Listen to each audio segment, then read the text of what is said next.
Top cinema நட்சத்திரங்களோட வாழ்க்கை எப்பவுமே ஒரு புதிராக தான் இருந்துட்டு இருக்கு.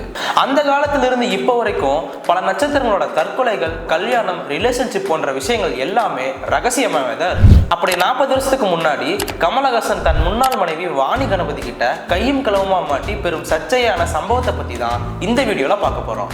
அதுக்கு முன்னாடி நம்ம பேஜை ஃபாலோ பண்ணாதவங்க கண்டிப்பா ஃபாலோ பண்ணிக்கோங்க. பழம்பெரும் நடிகர் ஜெமினி கணேசனோட மகள் ரேகா கணேசன் 80களில் ஹாலிவுட்ல டாப் ஹீரோனா வளம் வந்துட்டு இருந்தாங்க இவங்க. அதே சமயம் தமிழ்லையும் சில படங்கள் நடிச்சிட்டு இருந்தாங்க. அப்போ சென்னையில ஹோட்டல் சோலா செரண்டன்ல கமலும் ரேகாவும் தனியா தங்கி இருக்காங்க. அது 3வது மனுஷங்க மூலியமா கமலுடைய முன்னாள் மனைவியான வாணி கணபதிக்கு தெரிய வந்திருக்கு. உடனே ஹோட்டலுக்கு கிளம்பின வாணி கமலையும் ரேகாவையும் கையும் களமா பிடிச்சது மட்டும் இல்லாம பொதுவெளியில எல்லாரும் பார்க்கும்படியா கமலை திட்டி விளாசி இருக்காங்க. இந்த சம்பவம் இப்போ வைரல் ஆகிட்டு வருது. அந்த சமயத்துல கமலஹாசன், ஸ்ரீதேவி, ரேகா இவங்க 3 பேரும் மீண்டும் கோகிலாங்கிற படத்துல நடிச்சிட்டு இருந்திருக்காங்க. இந்த பிரச்சனைனால அந்த படத்துல ரேகாவை வேண்டாம்னு சொல்லிட்டு அதுக்கு பதிலா மலையாள நடிகை உன்னிமேரியை வச்சு ரீஷூட் பண்ணியிருக்காங்க.